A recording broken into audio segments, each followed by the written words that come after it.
തമിഴക വെട്രി കഴകം ഭാരവാഹി യോഗത്തിൽ പങ്കെടുത്ത കേരളത്തിൽ നിന്നുള്ള നേതാക്കന്മാർ കേരളത്തിൽ നിന്നുള്ള 14 ജില്ലാ ഭാരവാഹികളും യോഗത്തിൽ പങ്കെടുക്കുന്നുണ്ട്.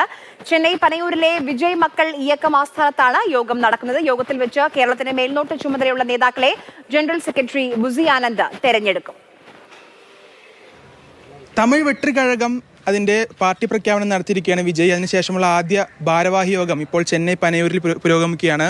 അതിനു മുമ്പ് തമിഴ്നാട്ടിൽ നിന്നുള്ള നേതാക്കളുമായിട്ടായിരുന്നു രാവിലെ യോഗമെങ്കിൽ ഉച്ചയ്ക്ക് ശേഷം കേരളത്തിൽ നിന്നുള്ള വെട്രി കഴകത്തിൻ്റെ അല്ലെങ്കിൽ മക്കളെ ഐക്യത്തിൻ്റെ നേതാക്കളുമായിട്ടാണ് ഇപ്പോൾ യോഗം പുരോഗമിക്കുന്നത്. കേരളത്തിലെ 14 ജില്ലകളിൽ നിന്നുള്ള നേതാക്കളുടെ യോഗം ഇപ്പോൾ ചെന്നൈ പനയൂരിലേക്ക് കാണുന്ന പാർട്ടി ആസ്ഥാനത്ത് അല്ലെങ്കിൽ ഈ മക്കളെ ഐക്യം ആസ്ഥാനത്ത് ഇപ്പോൾ പുരോഗമിക്കുകയാണ്. നിലവിൽ ജനറൽ സെക്രട്ടറിയായ ബുസി ആനന്ദാണ് ഈ പാർട്ടി നേതാക്കളുമായി അല്ലെങ്കിൽ നേതാക്കളുമായി ഇപ്പോൾ യോഗത്തിൽ പങ്കെടുക്കുന്നത്. കേരളത്തിൽ നിന്ന് പ്രധാനപ്പെട്ട 2 നേതാക്കളെ ഈ വെട്രി കഴകത്തിന് ചുമതല ഏൽപ്പിക്കുമെന്നാണ് ഇപ്പോൾ അറിയുന്നത്. ഇപ്പോൾ 14 ജില്ലകളിൽ നിന്നും 5 വീതം നേതാക്കൾ ആണ് പങ്കെടുക്കുന്നത്. ഇതിൽ നിന്ന് 2 പേരെ ഇപ്പോൾ ഈ മക്കളെ ഐക്യത്തിന് അല്ലെങ്കിൽ തമിഴക വെട്രി കഴകത്തിന്റെ ഒരു ഭാരവാഹികളായി സംസ്ഥാനത്തിന് ചുമതല നൽകുമെന്നാണ് ഒരു വിവരം ഇപ്പോൾ ലഭിക്കുന്നത്. ഇപ്പോൾ നിലവിൽ വിജയ് ഈ യോഗത്തിൽ പങ്കെടുക്കുന്നില്ല. ജനറൽ സെക്രട്ടറി ബുസി ആനന്ദാണ് യോഗത്തിൽ അധ്യക്ഷത വഹിക്കുന്നത്.